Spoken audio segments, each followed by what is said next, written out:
Just a quick program note that this episode, we did have some minor audio problems, so you might hear some echoing at some points, and the conversation may not seem as fluid as normal. We did the best to clean it up as we could, but we do know about it. This is just the best we could put out there. It also resulted in the episode being late this week, so if you were waiting all day for the episode to drop, it has now dropped, and we thank you for your patience.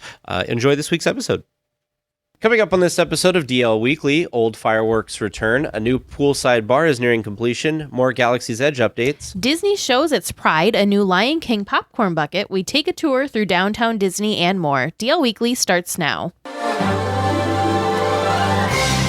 Welcome to DL Weekly, a podcast about Walt's original Magic Kingdom, Disneyland. We cover the latest news and information from the resort, test our skills at trivia, and have a discussion about the parks every week. We invite you to send in your feedback and stories. Our contact information can be found at dlweekly.net. Now sit back, keep your hands and arms inside the podcast, and enjoy this week's show.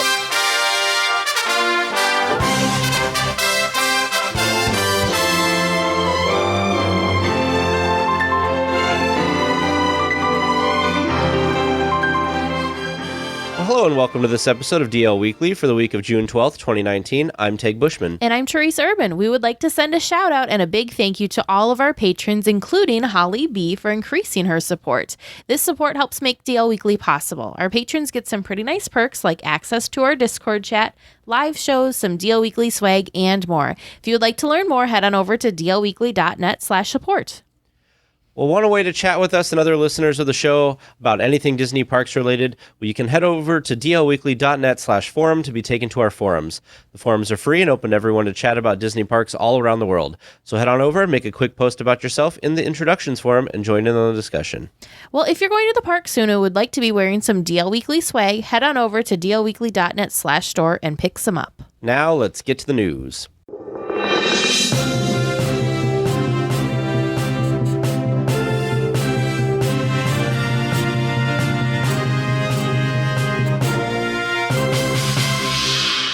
Well, Disneyland Forever fireworks returned to the resort this past weekend. The spectacular first debuted during the Diamond Celebration. The show features both projections and, of course, pyrotechnics. There are multiple viewing areas for the show, including Main Street USA, Sleeping Beauty Castle, the Rivers of America, and It's a Small World. Bonus, you can also see the fireworks if you are back in Galaxy's Edge as well. They do not have the music track there, and it is a little bit louder because you are very close to where they launched the fireworks from. But photos I've seen back there are actually really cool. Well, I mean, what better backdrop can you have than the spires of Black Spire Outpost? I agree with you. I think it looks really great. I'm partial to. I kind of wish that they would do a Star Wars fireworks show now because I think it'd be super cool over the ridges there to be like a Star Wars kind of thing. Sure. I did see a post online, and I love this idea, and I think you'll like this too, is because when you ask cast members, like, where's a good spot to watch the fireworks from, they kind of give you an in-character thing of like, oh, I hear that, that there's, like a space battle or something. Well, one of the comments I saw said that wouldn't it be cool if they put lasers and stuff in Batuu, and so it felt like there was a space battle. That would be very cool. So not only can you go see it on Main Street or in front of the castle or something and get one experience, you can go into Batuu, and even though it's the same fireworks show, you'd get a different experience. Totally different. That is an interesting idea. In fact, you could even do like a whole different soundtrack back there probably, because you could just... They could do the fireworks where they make it one show out there and a different show in Galaxy's Edge. Yes. The and only they work problem together. with that, though, is I don't think they'd ever set it to music, though, because it's a very immersive land, remember? So no, but a fireworks show would be kind of out of place. Right. But it could be it could be a battle where, over the speakers, it's like, Red 5's coming in, and like radio chatter, which could be really exciting. I see what you're saying. So back to Disneyland Forever. You've actually seen this fireworks show. Have. It's a fine show. It's definitely one of the more popular shows. I've said it numerous times, and you know this, Teresa. Of course, my favorite version of the fireworks will always be Remember Dreams Come True, and that was the 50th anniversary fireworks spectacular, and that's the one that they sometimes play. But I will say that I did enjoy Forever. It's hard when you have something you've loved and loved and loved, and nothing can ever like live up to that, I guess. It's Disneyland in the sky in fireworks. I mean, how much better can you get? Well, it's only a matter of time until the emotional whirlwind opens to guests. The artwork for the sides of the different ride vehicles has slowly been appearing on the attraction this week. The construction wall around the area has also been pushed out to facilitate construction and finishing touches on the entrance area. There's also a meet and greet area in front that has been installed. This is almost like our conversation last week about the alien pizza planet, because I feel like it's just been going, it's just been taking so long. Like, it has been. They had the whole back wall, it took a long time, and then they finally got like the main ride system there, and it looked like any day now it was going to open, but they're still doing more stuff to it. It does look very colorful, which I think this area of the park kind of needed, because there was a lot of the Incredicoaster was very just kind of white and bland over here. So it's nice that they have these bright, vivid colors kind of popping over here. Of course, you got Silly Symphony swings across the way, but anything to add more color over here, I think. Yeah, well, and it's the other thing too with this is, even though it just sounds like they're putting a little bit of paint, how much time does that actually take? The globes or the memories that they have painted above the ride vehicles they look like swirls of color. There's one that almost looks kind of tie-dye like. They're not just red and yellow and green. They're not just one straight color. They're very intricately painted, I guess would be a good way of saying it. So I can understand why that took a little bit more time, because each time we see photos of them, they look different to me. I know how silly this is going to sound to some people, but just the fact that this looks so different from Flix Flyers. Yeah, it's crazy. I kind of want to ride it. We're for sure riding it in August, for sure. But, like, previously when it was Flix Flyers, like, I had ridden it, like, once ever, and I thought that was plenty for me. But now seeing it like this, it makes me want to ride it again. It looks more magical. It does look more magical.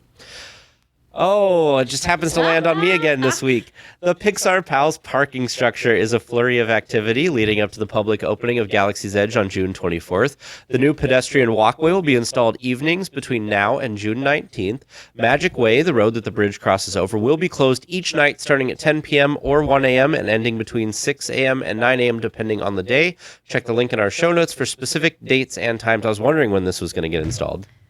Very soon. Very soon you're going to be able to see how this whole thing actually comes together. And you can see where the tram, he's been very, very concerned about the tram There route. were pictures earlier this week of the security area. It looks like it has, like the gates and stuff have been painted for this.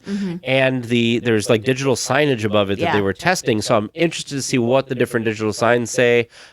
I'm more excited about this than I should be, and we said that last week too. That's okay. It's something for everybody, right? Sure. Well, the Orange County Register reported on ways that Disney is trying to cut down on waits in Galaxy's Edge. They have instituted a virtual standby system that requires guests to give their phone number, and then when it's time for them to return to enter the cantina, they'll get some sort of text message. Over at Savi's workshop, they have been handing out color-coded cards with suggested return times. The Droid Depot will be still walk-up or standby line only. Yeah, I think between the three different experiences, I think the Droid Depot has been the least. I mean, it's still popular, but the least attractive.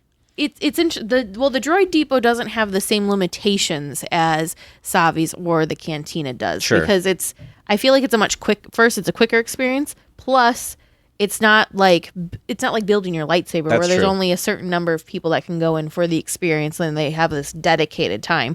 The Droid Depot, you just kind of walk up and you piece your droid together, and however long it takes you is how long it takes you, and then you go on your merry way with your new droid. I wish, and producer James said this last week, which I think he's right, but near term, I guess, is where I'm thinking is, they only built one Savi's workshop to build these lightsabers. I feel like they really could have benefited from having two of these rooms that they could do that in. And then once everything kind of died down, they could have repurposed that second room for a new shop or something down the road. But does they just had the one room. Is it still as special if there's two? I think so. Yeah. I mean, when you ride Star Tours, there's more than one Star Speeder that you can get on. Sure. When you do, almost any experience. I mean, even Smuggler's Run, it feels like you're getting in the one Falcon, but there's multiple cockpits you can get into. So I don't know. I feel like if they disguised it in such a way that you couldn't tell you were going into a different room, I just feel like, well, even the Haunted Mansion, like the stretching room, when you get into it, there's two. Yeah.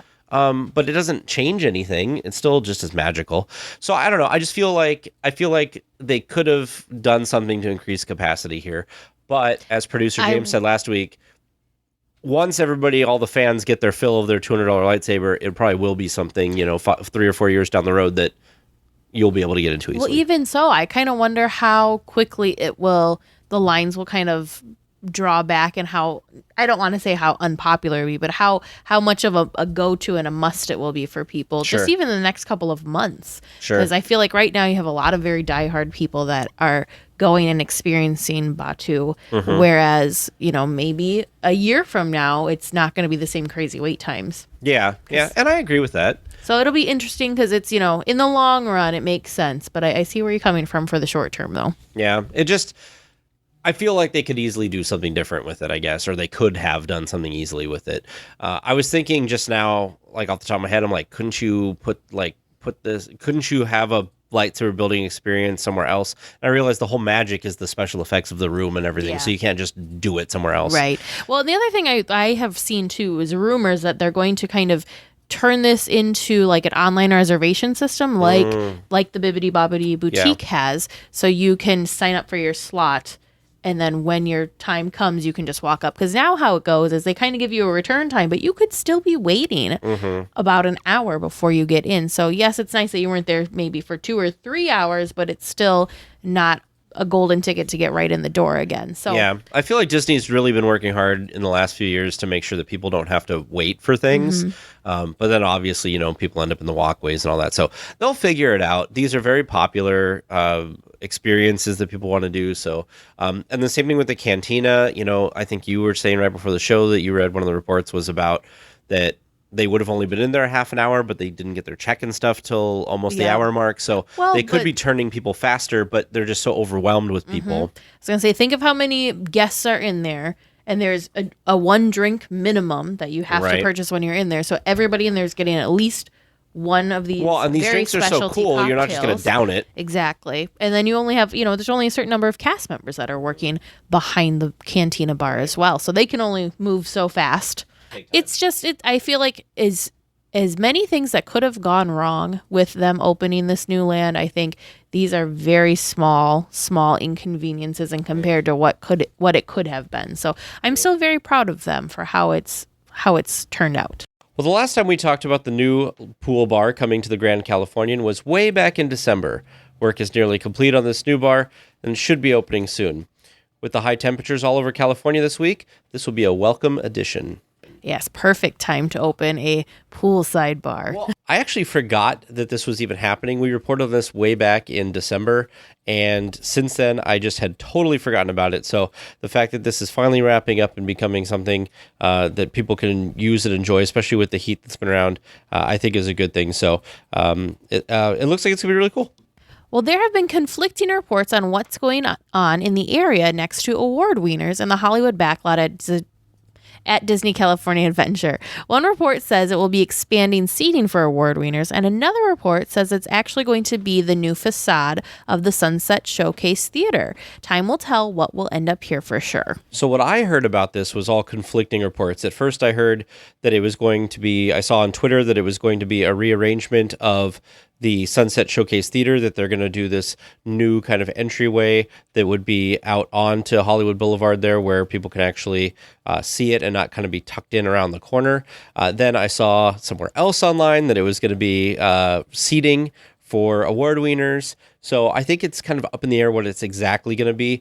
I do think that it makes more sense for it to be a new facade for the Sunset Showcase Theater, because, something more along the lines of what the Hyperion has down at the end of the street, that kind of thing. Although I do think that seating for award wieners would also be good because of the fact that there really isn't a lot of seating around for that. It'll be interesting. I kind of can see the seating aspect a little bit more, because I do think that because now that Star Wars Galaxy's Edge is open, the new big project, of course, is the new Marvel area. Right. And that's really close to one of the 2 main entrances to that area. So I could see them wanting to kind of transfer some Project Stardust over to that area of California Adventure to kind of make that a little bit better for crowd control and crowd flow, I guess would be a good way of saying it. So it'll be interesting. I do think, though, that, well, first, I think they need to figure out what they're really doing with the Sunset Showcase Theater. Yeah. Because it's always rotating. It's never, there isn't anything permanent. Well, it's so Mickey's PhilharMagic right now, but yeah, but we don't, how long is that going to be there? I feel like that might just be temporary. I could be 100% wrong in that, though. But it'll be interesting, especially since a lot of the other part of the backlot is turning more to Marvel and Avengers and all that sort of things. It almost, I feel bad, but Monsters Inc. kind of is starting to feel a little bit out of place back there. Right. And then also now the PhilharMagic is also feeling a little out of place. right. Now, I'm with you. Well, have you eaten at Award Wieners before? No, I have not. I like their hot dogs. I'm a huge Disney park hot dog person, but there's only like two places I like to get them: Award Wieners and Pluto's Doghouse back in Toontown are my two go-tos. But to get back on topic, when James and I went there, we actually sat in some seating that was kind of over where you're talking about that they're expanding seating. It's a little further away. It was over more by the stage that they have back there. That's kind of more in the back lot. Yeah.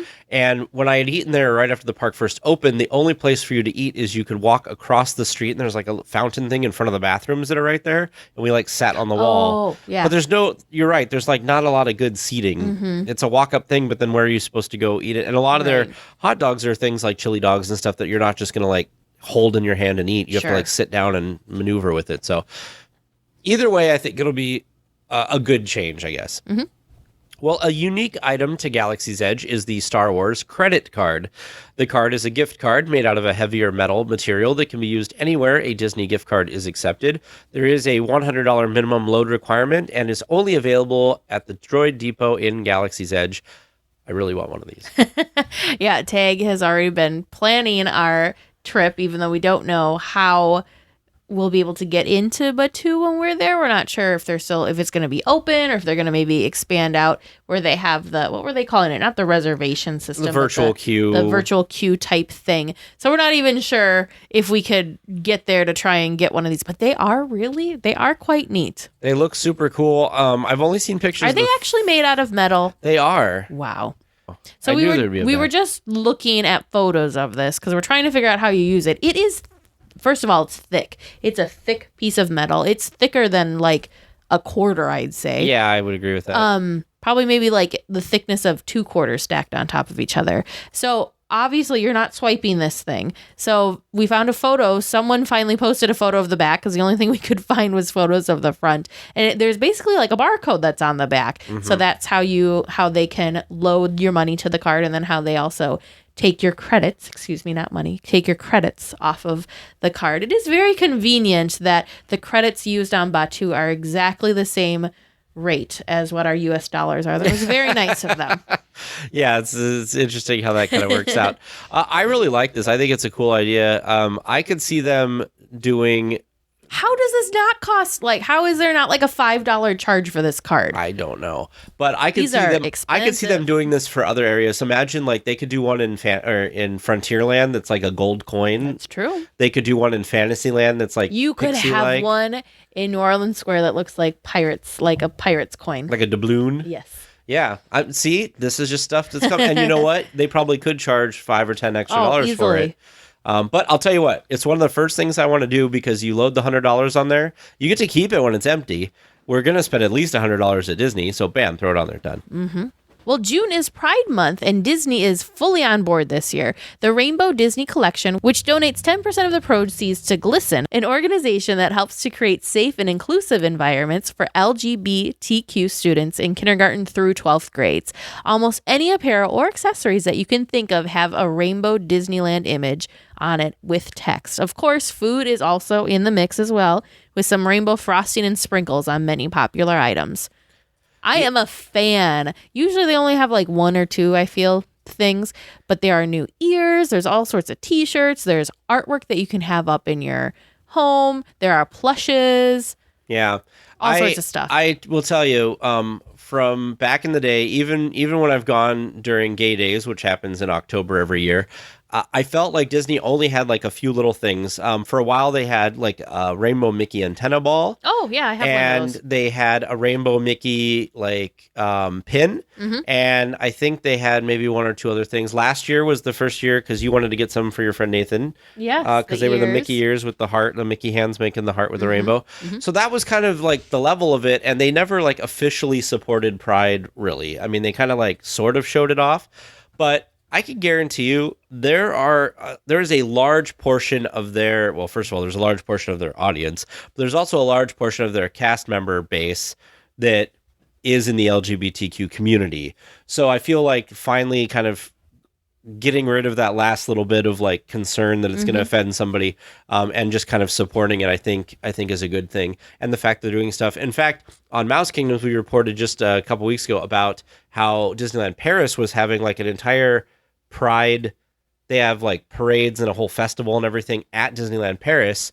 And there was actually a pin that they had there that I really liked. It was all the Fab Five Disney characters carrying a different color flag, and together it made a rainbow. Very cool. And I thought it was a super cool pin but it was limited to like 2,000 or something. And I knew I was never going to get one unless I paid $1 jillion on eBay for it, which I am against because I'm tired of seeing all these eBay people.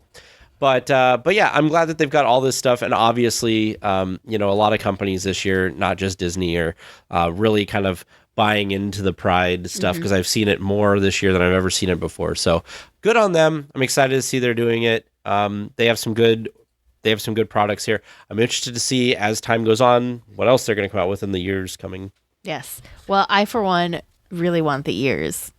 You always the new ears with the rainbow bow, black ears with the rainbow bow. I love this those. One? Yes, they had the full rainbow bow or ears before. They're, I don't know, mostly it looks to me like it's mostly pinks and purples. I don't know why those colors stick out to me the most, but the ears are rainbow colors as well as the bow. But I really like that black pair. You've got an ear obsession. I do. That's okay. I admit it. Well, speaking of colors, there are yet more new colors coming to some of the merchandise around the parks. A new pink color, dubbed Imagination Pink, and a silver called Magic Mirror Metallic are available as bags, ears, and different shirts. So, shocker. Me being the big ear fan that I am, I'm not feeling compelled to purchase these ears. They're not, how do I want to say this? I really enjoy unique ears, things that are different. So I really liked like the Aladdin ears that just came out recently. Those were very cool.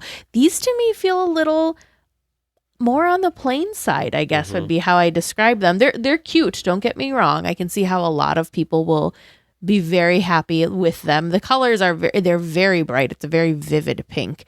But it's just not for me, not for my ear taste. Yeah. Yeah, I saw a comment online that was talking about, this color thing, and somebody had said they really like all the different stuff. They love their Spirit jerseys and everything, but can we get something that's not pink? Because I guess there was already something that kind of looked pink, or a couple different colors. Well, we had rose gold, and then we had, what was that light pink that we just had not that long ago? Princess Aurora something or other? No. There was some sort of, millennial pink, maybe. Yeah, I think is what it was called. It was kind of a lighter pink. Yeah. So and yeah, lots of different. Well, and then we had purple. The purple was really awesome though. Potion purple. Yes, that was a really awesome purple. I might still buy a pair of potion purple. You know what? We need like green. We need, I don't know, red or blue. We need more colors of the blue. More colors of the rainbow is what we need. Orange. I know there's some orange fans out there. Orange, yellow. Donald Duck. Something. Yeah. New Disney Parks Wishables can be found at the resort. The new collection was inspired by The Little Mermaid. Wishables are small, cute plushes that can be found in foil mystery packs. The Little Mermaid collection includes Sebastian, Flounder, Scuttle, Ariel, and Ursula. You can purchase these over at the World of Disney store in downtown Disney. These are super cute. I am going to fully admit I did not know what Wishables were until I stumbled upon this article that the Disney Parks blog put together. They're super cute. Foil packs, I think, are very popular right now. Those are the foil, and what I mean by foil packs, it's like a mystery grab bag type thing. So you don't know what you're getting. It might be this like or those that. Ears you had kind of like the ears that I got. So these are cute. They're little the just little tiny plushes. I'd say they're probably like maybe 2 to 3 inches high, but they're very detailed. Great for kids. Are they like what? For lack of a better way to ask this, like what's the point? You collect them. You collect them and you play with them. So they're kind of like Beanie Babies, but they're plushes, and they're yes. the fun Disney characters. The fun is you don't know what you're going to get. Yes, and collecting them. Mm-hmm. I wonder. I feel like there's other ones, aren't there? Other than, yes, definitely. Maybe I'll try to find some villains or something because I like the villains a lot. Or I'm sure that there's some Lion King ones out there with Lion King coming out and Aladdin and all that stuff. So I'm interested to see what these look like in person, I guess. Well, a new bucket has been spotted in Disney California Adventure, the Lion King drum bucket. The bucket looks like an intricately carved wooden drum, and it features a large carving of a lion and one of a sunburst. Disney has advertised these as popcorn buckets. However, you may also find them filled with cotton candy as well. So you can get them filled with cotton candy as well? That's what the report from the Disney food blog said. So these are fancy. Actually, they didn't see them at a popcorn cart. They saw it with cotton candy that day. So these are it's fancy versatile. Looking. They're very cool. This is one of these popcorn buckets you could very easily have on display as, a piece of Disney that you have in your house. They are very, very cool. They look like they're plastic, obviously, but they look like they're made of wood. They did a really nice job of like putting the texture on there to make you see. Yeah, the only thing that doesn't look realistic to me is the like drum top. It's too plasticky, but like that, I don't care. Like the bucket part of it looks amazing. This is the first one of these popcorn buckets that actually looks like a popcorn bucket to me. Like that is bucket true. shaped. It's actually bucket shaped. Yes. Yeah, so I feel like you could fit a lot of popcorn in there. I think so. Compared to some of the other ones we've seen, it's you don't get a lot. I mean, what was the one that's over the mouse one that for really Galaxy's Edge? But yeah, the mouse droid. Yeah, the mouse droid. There's not much in that one. It was a very small little thing. I mean, really, it was just a carrier for your bag of popcorn. Right. But like even the Oogie Boogie one that I have, I couldn't imagine actually eating popcorn out of it. It's very big, but where you open it in the back to be able to get into the popcorn, like it's like down like at his butt, I guess would be a good way of explaining it. So there's a lot of area kind of up above it. So I don't know when they filled them, if they fill them upside down so you can get, so he is full of popcorn and then just kind of, gravity feeds. I don't know. But this one makes the most sense to me as far as how you actually would eat popcorn out of it. Well, a seasonal spin to a park favorite can be found over at the Mint Julep Bar. For a limited time, you can try a watermelon mint julep. So this refreshing drink adds watermelon juice to the classic recipe and even comes with a chunk of watermelon. It looks like the perfect summer treat. It looks very light, sweet, and refreshing. I hope it's still there when we're there in August. I can't imagine that it will be. I feel like that where they'll be transitioning out of the summertime stuff when we're there in late August, but my fingers are crossed. I'm definitely trying a mint julep when we're there because I haven't had one yet. I feel like that's like sacrilege for Disney fans. Speaking of sweets, new donuts are available at the resort. Over at the Jolly Holiday, you can satisfy your sweet tooth with a seasonal donut featuring potato chips and chocolate. Well, that's an interesting combination. This is a regular Long John donut, iced with chocolate, topped with potato chips and drizzled with chocolate and caramel. Over at Whitewater Snacks, you could find Star Wars-themed donuts. These are traditional round cake donuts topped with a marbleized galactic frosting, metallic rock candy, and white chocolate Star Wars figures like an X-Wing or R2-D2. Can I just say, I did not read this story before. I was literally just reading it. And as I was reading it, I was like, is this right? Potato chips? Chocolate? Like, I need to see a picture of this. And they are not just little like dusted with potato chips. Oh, no. These are full-on big honkin'. Oh, yeah. They look like kettle How do you potato eat that? chips. Very carefully. Very carefully. I'm sure you have to kind of like lay them down because they're sticking up. So my mouth would not be able to do that. Well, the frosting looks really good on this one.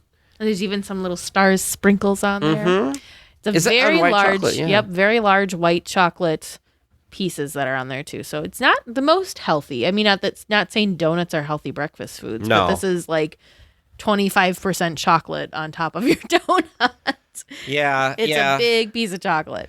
I'm just more concerned about these giant potato chips because I just don't know how you you would afraid eat they'd them. stab you in the roof of the mouth? You'd have to like bend them down or something. Yeah. I just don't know how you would eat that. But Well, if they're still there, we'll try one. I suppose we're gonna try so much stuff. We're not even It's a gonna good thing ride. there's multiples of us, and it's not just like the two of us, because we definitely wouldn't be able to We're try not as much gonna as we ride want. anything. We're just gonna be eating the whole time. It's gonna be like an eating trip. Can we get a discounted park ticket if we're just buying food?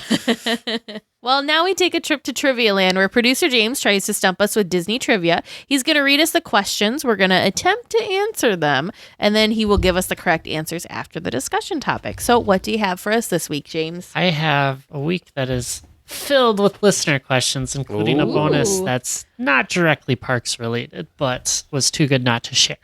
So we're gonna have 5 questions. Is that what I gather? 5 questions. Oh, boy. So you're stuck with one from me first, though. Oh, I thought it was all filled with. I said almost all. Oh, okay. You get at least one from me. All right. All right, so my question is, on which attraction can you see a skeleton wearing Mickey ears? And a bonus point if you know the skeleton's name. Oh. Indiana Jones Adventure, but I don't know the skeleton's name. It's Bones, I think. I think it is Bones. Wait, that's a Indiana Jones, tag though. team. Is it? Yeah, because it's you come around into the skull thing and he's sitting back there. Yeah. We're pretty confident on this one, Alex. Like Trebek. Oh, I'm like, I'm like, his name this is was James. James's question. I was like, great, nobody's gonna get my Alex Trebek joke. Okay. You should have said Alex Trebek, or just Trebek. Yeah. All right, question number 2 comes from Richard S. And if you know it, Richard S. It's a small world after all. Yeah, so which famous piece of literature is shown on a certain part of this ride? Famous piece of literature. And there huh? is a hint if you are desperate for one. What piece of literature? Can I take the hint, please? You will notice this while riding through Spain. So it's some Spanish thing. Famous? Like, do you know what this is? Yes, very much so. Would I know what this is? I am not going to judge the California education system. Spain. I think Spain made it worse for me. Because I thought that there was somewhere in there was a giant storybook, but I have no idea what the story is. Spain. I'm trying to think of like a famous Spanish something. Spain. España. The rain in Spain. I'm stumped. I'm stumped too. All right, well, hopefully no one's screaming at their Dang it, radio Richard. or phone Good right question, Richard. now. Our third question. I need to write It's a Small World more. That's what he has taught me. Yeah, there's so many There's little so things much to know stuff about in that it. attraction. Vern's gonna kill you though, because you're gonna get like you're gonna be like, I want to get.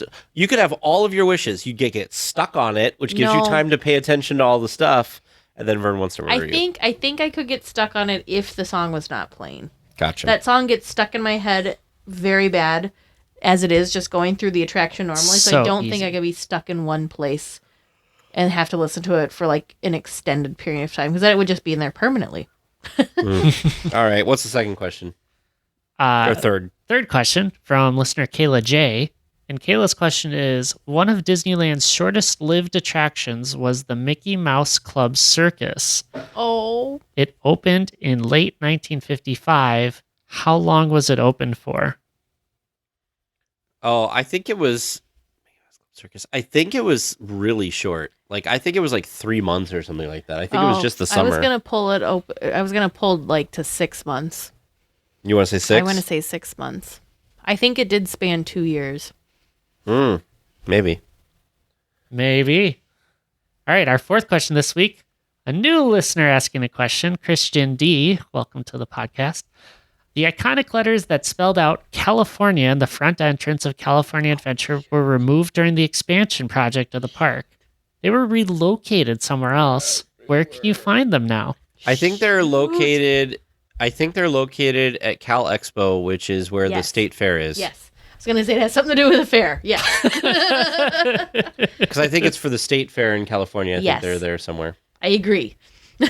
Maybe. And regardless, there's a good story from Christian that I will share once we get to the answers Good. later. And our bonus question this week from Brittany D. Oh, I'm nervous. Following World War II, the Walt Disney Company was in serious financial trouble. after finally conceding and agreeing with Roy that it was not financially wise to focus the studio's attention on a full-length feature film that would take over 3 years to produce, Walt decided to personally fly to which state to produce a new kind of film? You know, as you read, I Not also have a Wisconsin. hint available. as you read this question, I was like, "Oh, I know the answer," because I thought you were going one direction, and then you said something else, and I said, "Oh, I know the answer," and then you went a different direction again. Because my initial thing was that they did war films, so like Victory Through Air Power and stuff. So I was like, "That's going to be the end." No, then Roy was again Roy, whatever, and then I was like, "Okay, what was something that they were going to spend 3 years and a bunch of money on?" And I didn't know an answer, but like I was like trying to think about that, and then you said flying, and I went, "Oh, geez." So he flew. So a different state. Different state. What's the hint? It is a state that definitely experiences winter regularly. Alaska. That's the obvious guess, isn't it?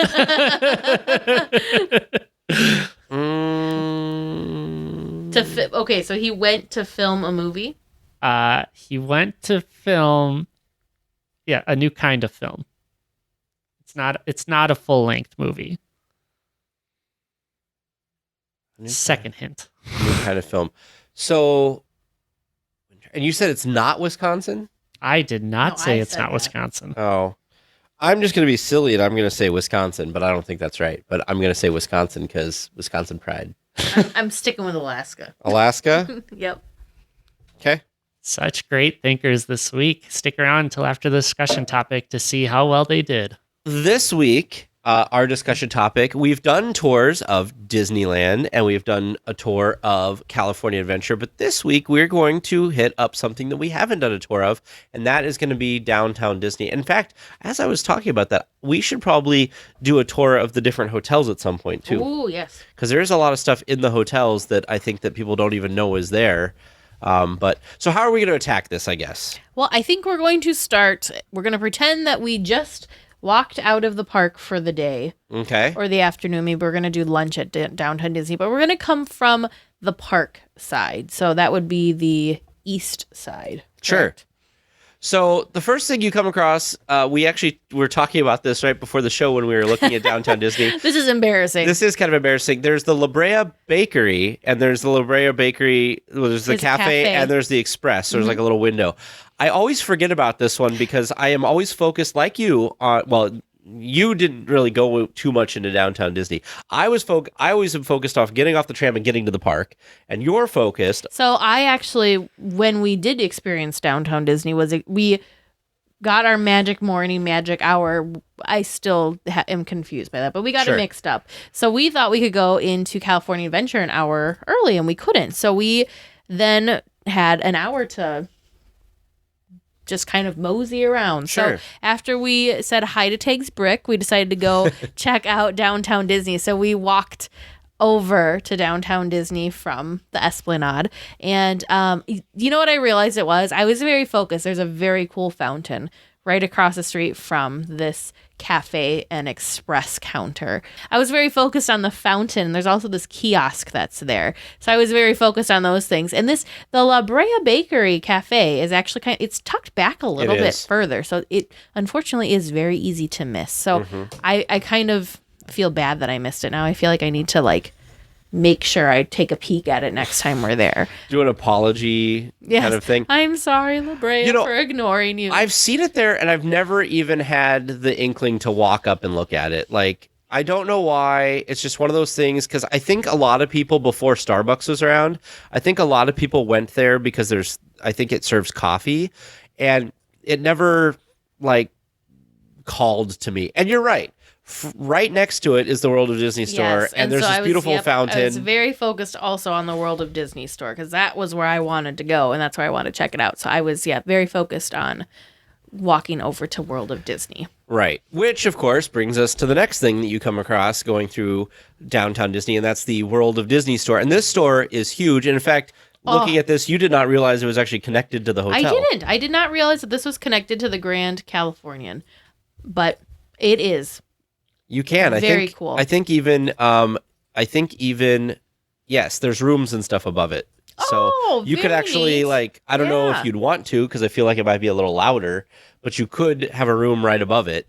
And then, of course, across the way from that is the tram drop-off Yep, area. and there's like beautiful gardens over there too. With they do put some like fun topiaries and different decorations in those gardens as well. But so World of Disney, I do feel if you do not do anything in the downtown Disney district, you do need to go over to the World of Disney. Anything and everything that I saw in the parks that I maybe wanted to take home as a souvenir, you can basically find all of it there. It's crazy. But yeah, so World of Disney is honestly, I think that's the best place to get your souvenirs from. There are a lot of things in the park that are very specific. Like you're not going to find anything from Galaxy's Edge there.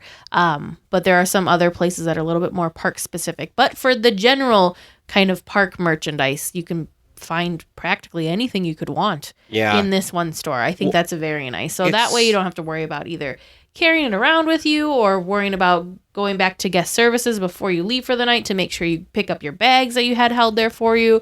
You know, they do have those things. It's convenient, but I really like World of Disney personally. I then like I it can too. look at everything at once too. It is huge. It is. It's massive. I can never get over how huge it is because it's literally, it's almost like if it was going to be on a street, it'd be like an entire city block. Like it is huge and it's deep. So like, I mean, there's a lot in there. Like you said, you can pretty much find anything Do you you want. know what they have in there too? What? There is an entire wall of ears. And walls and walls and walls of t-shirts, all sorts of stuff. Very, very cool store. There is the Starbucks. There are two in downtown Disney. This is the East Side Starbucks. So next to the Starbucks is the Sunglass Icon store. It sells sunglasses. And next to that is the Curl Surf Shop, Pandora Jewelry, Jamba Juice, and Sephora. So kind of a lot of like mall-based shops here. Nothing too specific to Disney.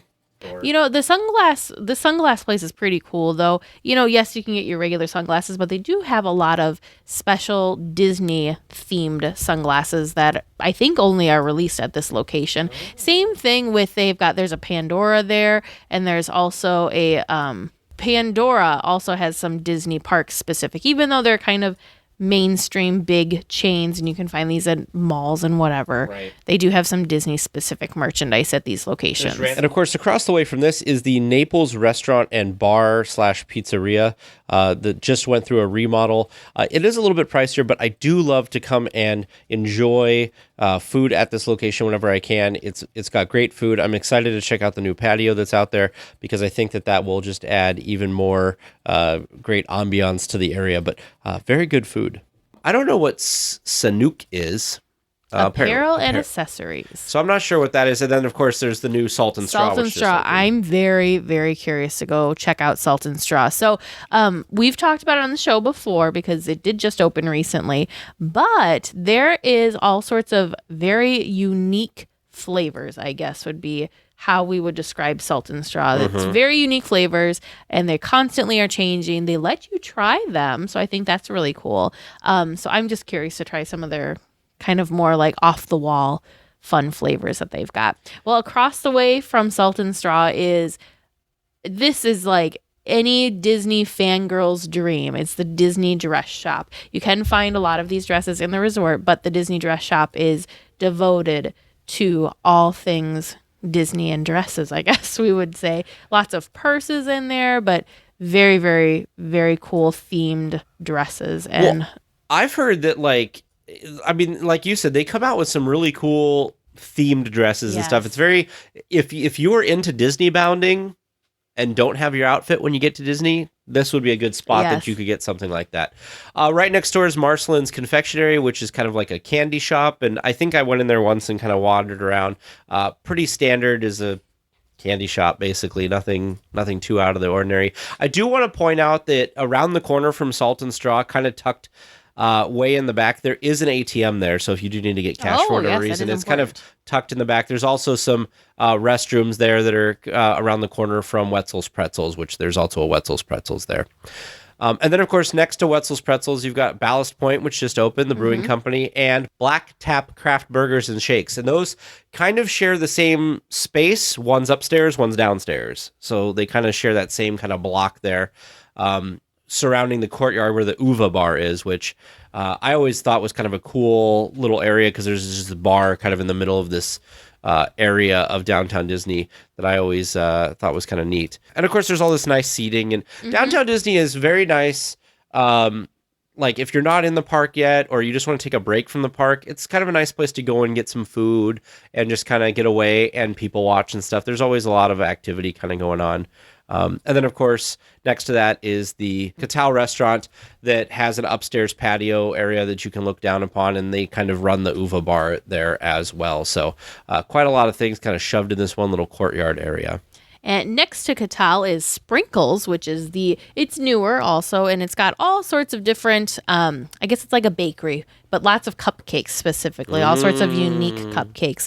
Next to Sprinkles is The Void, which we're excited to try this out because it's a lot of kind of virtual reality type experiences that you can go through there. There's one that was Star Wars themed. I believe there's also a Ralph Breaks the Internet themed experience in there too. They switch it up. Yeah, so it is currently Star Wars Secret of the Empire as well as Ralph Breaks VR. I'm excited to try the Star Wars one because I heard good things about it. It'll be interesting, I think. Ralph could be interesting too. I'm just not as invested in that as I am in Star Wars. We might want to take a break from Star Wars, though, because there's going to be true. lots of Star Wars stuff. So maybe Ralph will be our breath of fresh air. That's true. That's true. Does that harken back to my breath of fresh parking air? Yes, it does. Okay. And next to the Void, we have the Disney Home Store. I could spend way too much time and money in this store. It's all sorts of Disney-themed goods for your home. So, like, for your kitchen, for your living areas, sheets, all that sort of stuff. Very, very cool. Yeah, you're going to have to pull me out of that store. You're also probably going to have to pull me out of the store that's right next to it, which is the Wonderground Gallery. I think I could spend hours in this store and just take in all of the different Disney artwork. It just looks so, so cool. They have different, they have artists that are in residence there. They also do special things when artists come to town and they do signings and all that kind of stuff. So very, very cool. It seems like there's always something going on at the Wonderground Gallery. Yeah. And then next to that, of course, is Ralph Brennan's Jazz Kitchen Express and Ralph Brennan's Jazz Kitchen. So you can do like the Express is kind of like their walk-up window, and they have New Orleans style food and stuff there. I've heard great things about it. They also do, I think they do like some nights they have bands and stuff that play there. Fun, yeah. Like jazz music and stuff. So that's a great place for that. Across the way is one of the other food places that I love to eat at, and that's Tortilla Joe's. I usually like the Taqueria Tortilla Joe's. That's like the little fat quick service restaurant outside, and you just go up to the window and you can order tacos or whatever. And I really like their tacos. When producer James and I went last time, it was 1 billion degrees outside and humid, which it usually is not in Southern California. Yeah. So we decided to go eat inside at Tortilla Joe's because air conditioning. Yeah. And we had a good time. Our server was really nice. The food was excellent. The drinks, I think, were pretty good. I think we had a good time. And then, of course, across from that is the brand new Splitsville bowling alley and restaurant that used to be House of Blues, but now has been turned into the bowling alley. The only thing I've heard about them that's not necessarily a good thing is that even for a Disney area thing, that it is quite pricey, especially if you're taking your family there, for bowling and stuff. And then the dining, the food is good, but not like spectacular, I guess. Sure, better dining options. This next area, I always don't even think about. Oh, it's so cool. There is like an overpass that goes over the road, and there's all these little kiosks, but when you're walking on it in downtown Disney, you don't notice that you're walking over a road. True. You can't hear a road or anything. There's just these little kiosks. Just past the kiosk to your left, we have, you can't miss it. You really can't. The Lego store. I love the Lego store. It is so cool. They have giant, larger than life. There's a Woody and a Buzz. There is, I believe it's Maleficent. I think it's Maleficent fighting Prince Philip. Yeah, I think, yes, it's Maleficent fighting Prince Philip is huge and is like wrapping around the whole front of the building. It is So cool. You can't miss it. Oh, yes, there's Belle and Beast.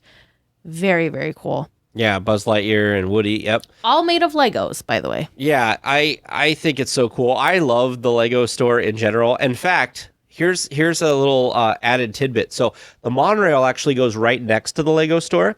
If you are on the right side of the monorail, if you're going forward and you're looking going right, to the park, or you're are you coming going away from the park? To downtown Disney. Okay. Before you get to the station, if you look to your right as you pass the Lego store, there's actually a Lego display that's in the top section of the store that's really challenging to see if you're on ground level, but from the monorail, you get a great view of it. Oh, very neat. Because they have windows there that view that. So, and then across the way is one of the bigger pin trading areas is the Disney Pin Traders. It's right next to the monorail station. Now, the monorail is great because you can hop on here, and of course, it drops you off in Tomorrowland. And so if you're coming from the hotel, from the Disneyland Hotel, and you want to get quickly, or from the parking area, and you come over this way, you can hop on the monorail and go right into Tomorrowland instead of going through the front gates. I personally think you should always go through the front gates if you're going for the first time that day. But this kind of a shortcut gets you through some of those crowds. So past the Lego store on the other side of the monorail is our second Starbucks. So this is the West Side Starbucks. Next to that is Sugar Boo and Company, which I believe this is newer. I could be wrong, but I think it is kind too. of just a lot of different apparel and accessories, that sort of thing. Well, this used to be part of the movie theater that was here, the AMC. Yes. So I think they threw in a Sugar Boo in there. I also want to point out, because I pointed it out earlier, that between the Starbucks and the Lego store, kind of down in between there by the monorail beam, there is yet another ATM, there's an AED, and bathrooms. It's always important to know where the bathrooms are. Yes, always good to know. Past Sugar Boo is the Earl of Sandwich, which we have heard. We're going to have to try this place when we're there. I've heard so many things about Earl of Sandwich and so many different reviews. I'm very curious to try it. So Earl of Sandwich is down here. I've heard if you are looking for a reasonably priced place to eat, Earl of Sandwiches are the place to go. And they have warm sandwiches and stuff like that. Around the corner in kind of like a weird area where I guess you wouldn't normally think to go, around the corner from Earl of Sandwich, is the Rinse Bath and Body Company. This is new too. So this is all sorts of different, this is right up my alley. It's different soaps, different bath products. I don't know if some of you may know. I know our supporters know because we talk about it in the chat, but I actually make soap. So this is why I say it's right up. This would be like my dream job if I could own this at downtown soap Disney store in downtown Disney. I'd be the happiest person alive. Hopefully a better location than that though, because that's kind of that's okay. I'd still be happy. Sure. And across the way from Earl of Sandwich is the Pop-Up Disney, a Mickey celebration. This is a temporary, very Instagram friendly display, I guess is what I'm going to call it.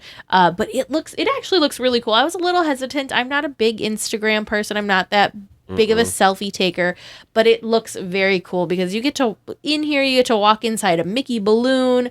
The displays themselves and the different exhibits, if you will, I think they're very, very cool. I would just like to walk around just to see the art and all that. I don't think I need to take all the photos, but they do have photographers in there for you, so they will help you pose and all that kind of stuff. But I do think it's cool. It's been very popular thus far as well. It has been very popular. So, that's in what used to be the ESPN zone. There is still to the right of that, there is still a empty Rainforest Cafe building that may or may not turn back into the Rainforest Cafe at some point. Of course, that was closed when they thought they were going to build the new hotel there. And then there's also this kind of stage that they put out there for downtown Disney for different acts and stuff to perform on. So especially when it's summertime and it's a little bit warmer out there, they always have something going on there, which is really nice. So it's kind of downtown Disney. Yep, we've reached the end. We've gone all the way down. We're at the Disneyland Hotel now, which I think we'll leave that tour for a different day. Yeah. I mean, there's a lot there. I highly recommend taking a stroll through there if you have a little bit of free time. If you're coming from maybe the hotels on the Harbor Boulevard side of things, maybe you don't even know that there's a lot of downtown Disney that way. Yeah, which was 100% me. We actually made it a point to go check out downtown Disney when we were there because we always stay on the harbor side, so we never even ever walked past it. I saw it from the monorail a couple of times, and that is as close as I had gotten to downtown Disney. before we were there, before we explored it a little bit further Yeah. last year. And unfortunately, when we were there, since it was before the park had opened, a lot of downtown Disney also was not open. So we did get to go and explore the World of Disney store, but a lot of the other shops, including the Lego store, is very bummed. We're actually closed. We just got to do a lot of window shopping. Now, I was surprised when we were talking about doing this tonight that you said that you actually haven't been over to the Disneyland Hotel. I have not. Isn't that? I feel very ashamed for that. But yes, I have not actually been down, and I have not checked out the Disneyland Hotel. We are 100% doing that. Did you check out the Grand Californian? Have you been in the lobby and stuff there? Whenever I go to the park, missing out. I am so focused on the parks that I just live in the two parks. Well, when we get done at D23 across the street, lots of time. we're going to come over and check all this stuff out. We are going to, because we're going to do a night over at the Tongaroa Terrace and Trader Sam's. at Trader Sam's, I'm sorry. So we're going to be over in the Disneyland Hotel area, so I can go check it out then too. I'm going to make you go around all of the Disneyland area because there's a lot to see over there. There's a ton. There's a ton. Walking around, especially like the lobby of the Grand California, it's gorgeous. I believe it. And there's some fun stuff over at the Paradise Pier as well. There's some good views you can get from the hallways up there into the park and stuff. So these are things that I will indoctrinate you into, plus a tram ride, which I know. Plus a tram ride. Plus I know that that's something you haven't done and that you are dubious about, but we will do it. Well, did you know you can rate and review DL Weekly on iTunes? Well, if you haven't reviewed us, please do so, as it helps get our ranking better and allows the community to grow. Well, we hope you enjoyed listening to this episode of DL Weekly. You can support the show for as little as 25 cents an episode. If you'd like access to our supporter chat that we talk about, it's just 75 cents an episode. So please consider joining supporters like David V and head over to dlweekly.net/support. Well, now it's time to return to James over in Trivialand, and let's get the answers to this week's trivia. Oh. I want to say again, thank you to Richard, Kayla, Christian, and Brittany for all entering in some questions, even though you guys had some really tough ones. Right. Thank you. Good questions regardless. So, Yes. But let's start with mine. On which attraction can you see a skeleton wearing Mickey ears? Bonus point if you know its name. So I said the Indiana Jones Adventure. Part of it. Yes, and I said his name was Bones. And that was her part of it. And you are correct together. Yes! Yes. TNT! TNT! What was great was what led me to this question is there are some rumors online that there is a skeleton actually wearing a Mickey Mouse watch somewhere on the attraction. Oh. Somewhere like after you see the bridge in Mara for the first time. But Interesting. I couldn't find it anywhere. So this is a rumor that I am dying to know if it's true or not. Well, if we have any cast members out there that do their normal track checks, that they're walking around the track and are able to go and look at this and see if there is a Mickey Mouse watch on one of these skeletons, please let us know. All right, our second question from Richard. Which famous piece of literature is shown in a certain part of It's a Small World? I feel like we're gonna kick ourselves, but we're both stumped. just stumped. Yeah, so it's Don Quixote de la Mancha. Oh dear Lord! So I was kind of there. I said it was a storybook. Yeah, the marionettes show it off. So, Oh, all right, our third question from Kayla. One of Disneyland's shortest-lived attractions was the Mickey Mouse Club Circus. It opened in late 1955. How long was it open? I said 3 months. and I said 6. And you both gave it too much credit. It was only open for 45 days. Wow. Yeah, opened November 24th, 1955, closed January 8th, 1956. Oh, I was right. It did span 2 years. I don't think you get the point for that one. No. That's like Teresa bonus. That was my own personal bonus. Oh, okay. Points. How many Teresa points goes into Shrootbucks? Yeah, right. Oh, jeez. Yeah, low attendance shot that one down, unfortunately. So Which is really unfortunate because a lot of the circus wagons that were in the Mickey Mouse Club Circus are actually on display here in Wisconsin at Circus World Museum. They were very cool. I mean, they had to have spent a lot of money on this circus, so it's very sad that it was only around for 45 days. all right, our fourth question from Christian D. The iconic letters that spelled out California in the front entrance of California Adventure were removed during the expansion project of the park. They were relocated somewhere else. Where are they now? Cal Expo. which is where they hold the state fair. That's right. And Christian was prepared for this. He said the answers are Cal Expo in Sacramento, the California State Fair, or California Exposition and State Fair. Sacramento was a little bit of vague, so it would have been half a point. Yeah, Cal Expo is the California Exposition. Yeah. Yep. So Christian He has a story. Yeah, he shared a little bit of a story of this. So he was really bummed when they took the letters from Disneyland because he would always take pictures by the sea because Christian starts with the letter C. Mm-hmm. So he lives only about an hour away from Cal Expo, went to the state fair when they first took the letters out in Disneyland, and there they were outside the entrance. He couldn't believe it. So what good luck. That's awesome. Well, thank you, Christian. And our bonus question this week from Brittany D. Following World War II, the Walt Disney Company was in serious financial trouble after finally conceding and agreeing with Roy that it was not financially wise to focus the studio's attention on a full-length feature film that would take over 3 years to produce. Walt decided to personally fly to which state to produce this new kind of film? I said Wisconsin. And I said Alaska. And it's a point for Teresa. Walt flew with his daughter Sharon and shot footage that was used to create a 27-minute long documentary called Seal Island. It was released in 1948, qualified for the Academy Awards, and ended up winning Best Two-Reel Documentary. And it was part of a documentary series called True Life Adventures. It cost about $100,000 to produce. Compare that to Cinderella, which had a budget of $2.9 million. Wow. Dang. Definitely Wow. a cost saver. Very cool. Well, thank you again to everybody, all 4 of you. I think that's got to be like a record for trivia questions from listeners. So thank you very much for taking the time to send those in, guys. Even though some of them were one of them had us completely baffled. We couldn't even answer. Right. So great questions, guys. Thank you. Yeah, and if you want to send me some trivia to help me stump Tag and Teresa every week, my email is trivia@dlweekly.net. Well, we will be back next week with more Disneyland news and information. So until then, go out and enjoy the parks.